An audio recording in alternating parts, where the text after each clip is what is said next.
ಮಳೆ ಹಾನಿ ವೀಕ್ಷಣೆಗೆ ಬಂದಿದ್ರು. ತಡವಾಗಿ ಬಂದಿದ್ರು ಶಾಸಕ ಹರೀಶ್ ಪುಂಜಾ. ಬೆಳ್ತಂಗಡಿ ಶಾಸಕರು, ಬೆಳ್ತಂಗಡಿ ಶಾಸಕರಿಗೆ ಅವರ ಕ್ಷೇತ್ರದ ಜನರೇ ತರಾಟೆಗೆ ತೆಗೆದುಕೊಳ್ತಾರೆ. ಜನರೊಂದಿಗೆಯೇ ಶಾಸಕ ಹರೀಶ್ ಪುಂಜಾ ಕಿರಿಕ್ ಮಾಡ್ಕೋತಾರೆ ನೋಡಿ. ಹರೀಶ್ ಪುಂಜಾ ಕಿರಿಕ್ ಇದೇನು ಮೊದಲೇನಲ್ಲ, ಹೋದಲ್ಲಿ ಬಂದಲ್ಲೆಲ್ಲ ಕಿರಿಕೆ ಅವರದು. MLA ಪ್ರಶ್ನೆ ಮಾಡುವ ಹಕ್ಕು ನಿಮಗಿಲ್ಲ ಅಂಥೇಳಿ ಹರೀಶ್ ಪುಂಜಾ ಹೇಳ್ತಾರಾಗ. ಪ್ರಶ್ನೆ ಮಾಡಿದ್ರೆ ದೇವರ ಮೇಲೆ ಇಡುತ್ತೇನೆ ಅಂತೇಳಿ ಹೇಳ್ತಾರೆ. ಶಾಸಕ ಹರೀಶ್ ಪುಂಜಾ ವರ್ತನೆಗೆ ಜನರು ಕೆಂಡ ಮಾಡಲಾಗಿದ್ದಾರೆ. ನಿಖಿಲ್ ಇತ್ತದಾಯ ಬತ್ತನಂದಕ್ಕೇನು ಅವು ಇನ್ನು ಬರ್ಸ ಮುಗಿಬೆಟ್ಟಿಗೆ ಮಂತ್ ಕೊಡ್ತಾರೆ. ಅವು MLA ಗ್ರಾಂಟೆಡ್ 9 ಲಕ್ಷ ರೂಪಾಯಿ ಇದು ಕೊರಪೆ ಅವು ಮಲ್ತ್ ಕೊರ್ಕೊಂಡು ಬೊಕ್ಕ ಅಂಚ ಮಂಡದಣ್ಣ ನಿಖಿಲ್ ಒರಿ ಬನ್ನಾಗ ನಿಖಿಲ್ ಇತ್ತದಾಯ ಬತ್ತನಂದಕ್ಕೇನು ನಂಚಿದ ಪ್ರಶ್ನೆ ಒರಿ MLA ನಿಖಿಲ್ ಕೇಂದ್ರ ಬೆಲೆ ನಿಖಿಲ್ ಏರ್ಲ ಅದು ಅವು ನಿಖಿಲ್ ಇನ್ನು ಒತ್ತೊಂಡಾರ ಎಂಕದಾಲ ತೊಂದರೆ ಜಯನಾಲ್ಪದ ದೇವರಿಗೆ ಪಡೆದುಟ್ಟಾಯ್ ಊರ್ದಾಕ್ಲ ಇಂಚೆ ಅವ್ರು MLA ಬಂದಾಗ ಕೇಂದ್ರ ಮೇಲೆ ದೇವರಿಗೆ ಪಡೆದುಟ್ಟಾಯ್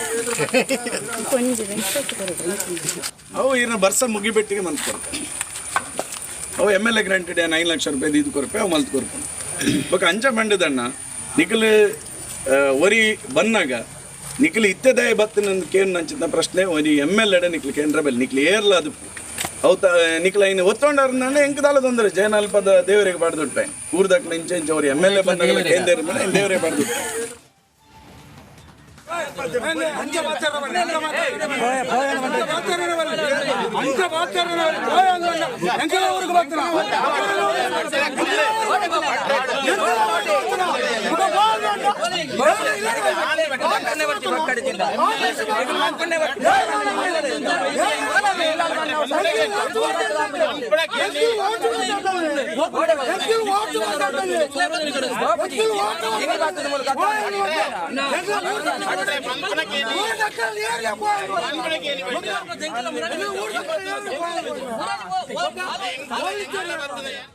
ಓಕೆ, ಬೆಳ್ತಂಗಡಿ ಶಾಸಕ ಹರೀಶ್ ಪುಂಜಾ ಒಳ್ಳೆ ಕೆಲಸನೂ ಮಾಡಿದ್ದಾರೆ, ಇಲ್ಲ ಅಂತ ಹೇಳಲ್ಲ. ಹಾಗಂತ ಇದನ್ನು ಸಮರ್ಥಿಸ್ಕೊಳ್ಳೋಕ್ಕಾಗೋದಿಲ್ಲ. ಹರೀಶ್ ಪುಂಜಾ ಏನು ಹೇಳ್ತಾರೆ, ಈಗ ಅಲ್ಲಿ ಒಂದು ನೆರೆ ಏನೋ ಆಗಿದೆ, ಅಲ್ಲಿಗೆ ಬಂದಿದ್ದಾರೆ, ಲೇಟಾಗಿ ಬಂದಿದ್ದಾರೆ. ಅವ್ರು ಹೇಳಿದ್ರು ನಾನು 5 ಲಕ್ಷ ರೂಪಾಯಿ ಪರಿಹಾರ ಇದನ್ನು ಮಾಡಿಕೊಡ್ತೀನಿ, ಕೆಲವೆಲ್ಲ ಈ ಕಾಲ್ ಸಂಖ್ಯೆ ಎಲ್ಲ ತುಂಬ ಅದ್ಭುತವಾಗಿ ಮಾಡಿದ್ದಾರೆ, ನಾನೇ ಕಾರ್ಯಕ್ರಮ ಮಾಡಿದ್ದೀನಿ. ಹಾಗಂತ ಹರೀಶ್ ಪುಂಜಾ ಅವ್ರ ಜನಗಳ ಹತ್ರ ನೀವು ನನ್ನನ್ನು ಪ್ರಶ್ನೆ ಮಾಡುವಂಗಿಲ್ಲ, ಯಾರು ಹೇಳಿದ್ದು ಪ್ರಶ್ನೆ ಮಾಡುವಂಗಿಲ್ಲ ಅಂತೇಳಿ? ನೀವು ವಿರೋಧ ಪಕ್ಷದ ನಾಯಕರಾಗಿದ್ದು ಸ್ಥಳೀಯ ಸರ್ಕಾರವನ್ನು ಪ್ರಶ್ನೆ ಮಾಡಲಿಕ್ಕಿಲ್ವಾ? ಹಾಗೇನೆ ನಿಮ್ಮನ್ನು ಪ್ರಶ್ನೆ ಮಾಡುವ ಎಲ್ಲ ರೈಟ್ಸ್ ನಮಗಿದೆ, ಪ್ರಶ್ನೆ ಮಾಡಿ. ನೀವು ದೇವರಲ್ಲ, ಓಟ್ ಹಾಕಿ ಗೆಲ್ಲಿಸಿದ್ದಾರೆ ಅವರು. ನೀವು ದೇವರಲ್ಲ. ಇದು ಪ್ರಜಾತಂತ್ರ ವ್ಯವಸ್ಥೆ, ಪ್ರಜೆಗಳೇ ಪ್ರಭುಗಳು, ರಾಜಕಾರಣಿ ಒಬ್ಬ ಸೇವಕ ಅಷ್ಟೇ. ಈ ಇವರು ಬಂದ್ರಲ್ಲ ಈಗ ಅಲ್ಲಿಗೆ ಬಂದಾಗ ಯಾವ್ದ್ರಲ್ಲಿ ಬಂದಿರ್ತಾರೆ? ಕಾರಲ್ಲಿ ಬಂದಿರ್ತಾರೆ. ಕಾರ್ಗೆ ಏನು ಹಾಕಬೇಕು? ಡೀಸೆಲ್ ಪೆಟ್ರೋಲ್ ಹಾಕ್ಬೇಕು, ಅದಕ್ಕೊಬ್ಬ ಡ್ರೈವರ್ ಇರಬೇಕು. ಆ ಡ್ರೈವರ್ ಸಂಬಳ ಕೊಡೋದು ಯಾರು? ನಾವು. ಆ ಕಾರ್ ಕೊಡಿಸಿದ್ದು ಯಾರು? ನಾವು. ಅದ ಡೀಸೆಲ್ ಪೆಟ್ರೋಲ್ ಖರ್ಚು ಕೊಟ್ಟಿದ್ಯಾರು? ನಾವು.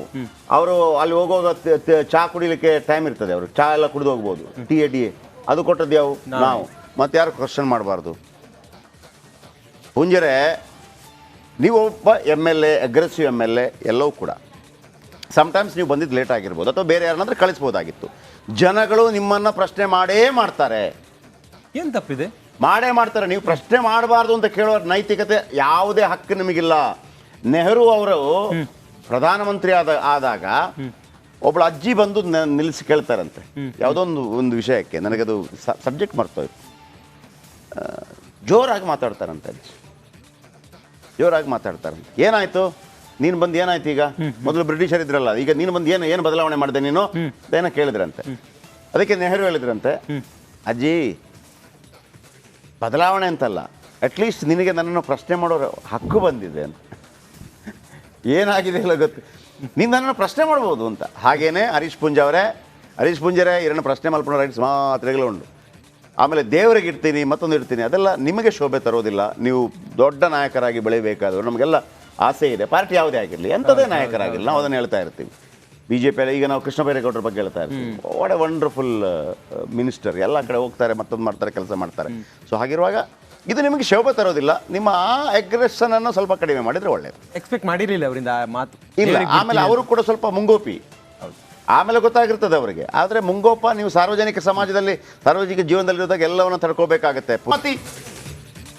ಅತಿ ದೊಡ್ಡ ಸುದ್ದಿ, ಯಾವುದೇ ಸುದ್ದಿ ಇದಕ್ಕಿಂತ ದೊಡ್ಡದಾಗೋದಿಲ್ಲ. ಈಗ ಮುಖ್ಯಮಂತ್ರಿ ಸಿದ್ದರಾಮಯ್ಯ ವಿರುದ್ಧ ತನಿಖೆಗೆ ರಾಜ್ಯಪಾಲರು ಅನುಮತಿಯನ್ನ ಕೊಟ್ಟಿದ್ದಾರೆ, ವಿಚಾರಣೆಗೆ ಅನುಮತಿಯನ್ನು ಕೊಟ್ಟಿದ್ದಾರೆ, ಪ್ರಾಸಿಕ್ಯೂಷನ್ಗೆ ಅನುಮತಿಯನ್ನು ಕೊಟ್ಟಿದ್ದಾರೆ.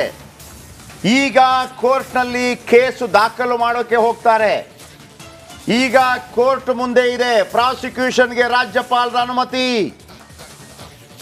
ಅತಿ ದೊಡ್ಡ ಬ್ರೇಕಿಂಗ್ ನ್ಯೂಸ್, ಸಿಎಂ ವಿರುದ್ಧ ಪ್ರಾಸಿಕ್ಯೂಷನ್ಗೆ ಅನುಮತಿ. ಸಿಎಂ ಸಿದ್ದರಾಮಯ್ಯನವರಿಗೆ ಈಗ ಅತಿ ದೊಡ್ಡ ಸಂಕಷ್ಟ ಬಂದೊದಗಿದೆ.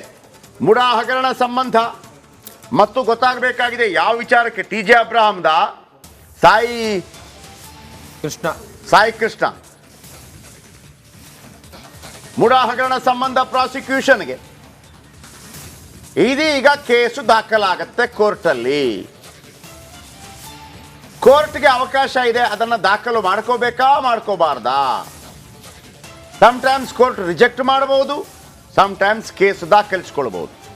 ಅದಾದ ನಂತರ ಮುಖ್ಯಮಂತ್ರಿಗಳಿಗೆ ಒಂದು ನೋಟಿಸ್ ಕೊಡುತ್ತೆ ಕೋರ್ಟ್. ಆ ಸಂದರ್ಭದಲ್ಲಿ ಮುಖ್ಯಮಂತ್ರಿಗಳು ಹೋಗಿ ಇದನ್ನು ಮಾನ್ಯ ಮಾಡಬೇಡಿ, ಸ್ಕ್ವಾಶ್ ಮಾಡಿ ಅಂಥೇಳಿ ಮನವಿ ಸಲ್ಲಿಸ್ಬೋದು. ಆಗ ಯಾಕಪ್ಪ ಸ್ಕ್ವಾಶ್ ಮಾಡಬೇಕು ಅಂತೇಳಿ ಕೋರ್ಟ್ ಕೇಳ್ಬೋದು. ಸರ್, ಇದರಲ್ಲಿ ಯಾವುದೇ ಹುರುಳಿಲ್ಲ ಅಂಥೇಳಿ ಇವರು ಅದಕ್ಕೆ ಸಂಬಂಧಪಟ್ಟ ದಾಖಲೆಗಳನ್ನು ಕೋರ್ಟ್ಗೆ ಒದಗಿಸಬೇಕಾಗತ್ತೆ. ಸಿಎಂ ವಿರುದ್ಧ ಪ್ರಾಸಿಕ್ಯೂಷನ್ಗೆ ಅನುಮತಿ, ಅತಿ ದೊಡ್ಡ ಬ್ರೇಕಿಂಗ್ ನ್ಯೂಸ್, ಅತಿ ದೊಡ್ಡ ಎಕ್ಸ್ಕ್ಲೂಸಿವ್. ಪ್ರಾಸಿಕ್ಯೂಷನ್ಗೆ ರಾಜ್ಯಪಾಲರ ಅನುಮತಿ. ಮುಡಾ ಹಗರಣದ ಸಂಬಂಧ ಪ್ರಾಸಿಕ್ಯೂಷನ್ಗೆ ಅನುಮತಿಯನ್ನು ನೀಡಲಾಗಿದೆ. ಮುಖ್ಯಮಂತ್ರಿಗೆ ಇದೀಗ ಸಂಕಷ್ಟ, ಮುಖ್ಯಮಂತ್ರಿಗಳಿಗೆ ಇದೀಗ ಸಂಕಷ್ಟ ಎದುರಾಗಿದೆ. ರಾಜ್ಯಪಾಲ ತಾವರ್ ಚಂದ್ ಗೆಹ್ಲೋಟ್ ಇದೀಗ ಪ್ರಾಸಿಕ್ಯೂಷನ್ಗೆ ಅನುಮತಿ ಕೊಟ್ಟಿರುವಂಥದ್ದು. ಎರಡನೇ ಬ್ರೇಕಿಂಗ್ ನ್ಯೂಸ್ ಬರ್ತಾ ಇದೆ. ಮತ್ತೊಂದು ಪ್ರಾಸಿಕ್ಯೂಷನ್ ಸುದ್ದಿ ಬ್ರೇಕ್ ಮಾಡಿದ್ದಾರೆ ರಿಪಬ್ಲಿಕ್ ಕನ್ನಡ. ಇಂದು ಅಧಿಕೃತವಾಗಿ ಪ್ರಾಸಿಕ್ಯೂಷನ್ ಸಂಬಂಧ ಘೋಷಣೆಯಾಗತ್ತೆ. ಸಿಎಂ ವಿರುದ್ಧ ಕೇಳಿ ಬಂದಿರುವ ಮುಡಾ ಹಗರಣ ಆರೋಪ. ಮುಡಾದಲ್ಲಿ 14 ಸೈಟ್ಗಳನ್ನು ಪಡೆದಿದ್ದಾರೆ ಒಂದು, ಆಮೇಲೆ 14 ಸೈಟ್ಗಳನ್ನು ಪಡೆದಾಗ ಈ ಹಿಂದೆ ಅವರ ಬಾಮೈದ ತನ್ನ ಪತ್ನಿಗೆ ಕೊಡುವಂತಹ ಗಿಫ್ಟ್ ಡೀಡ್ನಲ್ಲಿ ಆ ಜಾಗ ಆಲ್ರೆಡಿ ಸೈಟ್ಗಳಾಗಿ ಮಾರಾಟವಾಗಿತ್ತು. ಮಾರಾಟವಾದ ನಂತರ ಕೂಡ ಆ ಜಾಗವನ್ನು ಕೃಷಿ ಭೂಮಿ ಅಂತ ನಮೂದು ಮಾಡಿ ಪಡೆದುಕೊಂಡಿದ್ದಾರೆ ಅಂತ ಬೇರೆ ಬೇರೆ ಆರೋಪಗಳಿದೆ. ಒಬ್ಬೊಬ್ಬರು ಒಂದೊಂದು ಆರೋಪ ಮಾಡ್ತಾರೆ. ಒಂದು ಕಡೆ ತಹಶೀಲ್ದಾರ್ ತಪ್ಪು ಸಹಿ ಹಾಕಿದ್ದಾರೆ, ಜಿಲ್ಲಾಧಿಕಾರಿ ತಪ್ಪು ಸಹಿ ಹಾಕಿದ್ದಾರೆ ಅನ್ನುವಂಥದ್ದು. ಬನ್ನಿ, ವಿಜಯ್ ಇದೀಗ ನಮ್ಮ ಜೊತೆ ಫೋನದಲ್ಲಿದ್ದಾರೆ. ವಿಜಯ್, ಇದು ಯಾವುದು TJ ಅಬ್ರಹಾಂಗೆ ಸಂಬಂಧಪಟ್ಟದ್ದ, ಸಾಯಿಕೃಷ್ಣ ಅವರಿಗೆ ಸಂಬಂಧಪಟ್ಟದ್ದ? ಯಾವ ದೂರನ್ನು ಆಧರಿಸಿ ರಾಜ್ಯಪಾಲ ತಾವರ್ ಚಂದ್ ಗೆಹ್ಲೋಟ್ ಇದೀಗ